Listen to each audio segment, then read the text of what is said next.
Cycle గుర్తుకు ఓటేద్దాం, అయ్యన్నను గెలిపిద్దాం.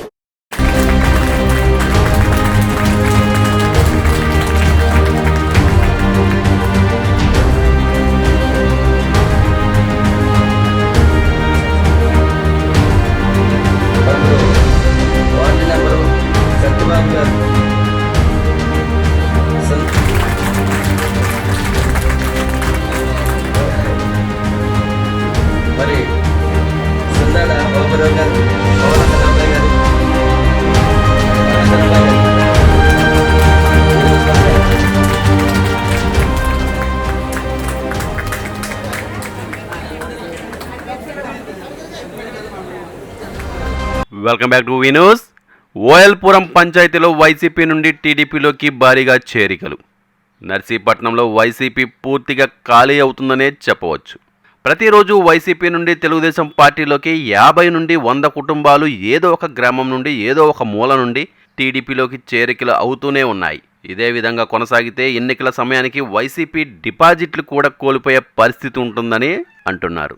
ఓయల్పురం పంచాయతీ నుండి అయ్యన్న సమక్షంలో వైసీపీ నుండి టీడీపీలోనికి భారీగా చేరికలు జరిగాయి. Ex sarpanch Prabhudas, ward member Satyababu, Sindram Baburao, Kona Chinababu, Kona Paidi, Chinna Ammulu, Vellanki Naresh, Munjeti Anand, Munjeti Chinna Apparao, Arjun, Lovaraju, Srinivasarao, Nagesh, Raju, David, Peddinaidu, Ramarao, Appalakonda, చిరంజీవిలతో పాటు మరో 50 కుటుంబాలు వైసీపీని వీడి టీడీపీ తీర్థం పుచ్చుకున్నారు. ఈ సందర్భంగా అయ్యన్న మాట్లాడుతూ గత 5 ఏళ్లుగా ఈ వైసీపీ పరిపాలనలో రాజధాని లేని రాష్ట్రంగా ఆంధ్రప్రదేశ్ను చేశారని, విశాఖ రైల్వే జోన్ను తీసుకొస్తానని ప్రగల్భాలు పలికాడు అని, పోలవరం ప్రాజెక్టు పూర్తి చేస్తానని ఎన్నో రకాల మాయ మాటలు చెబుతూ అధికారంలోకి వచ్చి కనీసం ప్రజల ముఖం కూడా చూడలేదని తెలియజేశారు. ఈ కార్యక్రమంలో భాగంగా జెడ్పీటీసీ రవణమ్మ మరియు ఓయల్పురం ముఖ్య నాయకులతో పాటు పార్టీ కార్యకర్తలు ఈ జాయినింగ్స్ కార్యక్రమంలో పాల్గొన్నారు.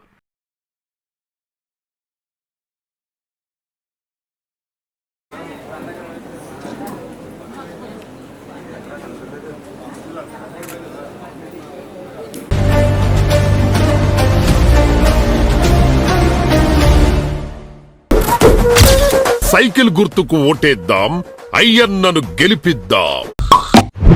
నిరంతర వార్తా సమాచారం కోసం మా వి న్యూస్ ఛానల్ సబ్స్క్రైబ్ చేయండి. నోటిఫికేషన్ కొరకు బెల్ ఐకాన్ని యాక్టివేట్ చేయండి.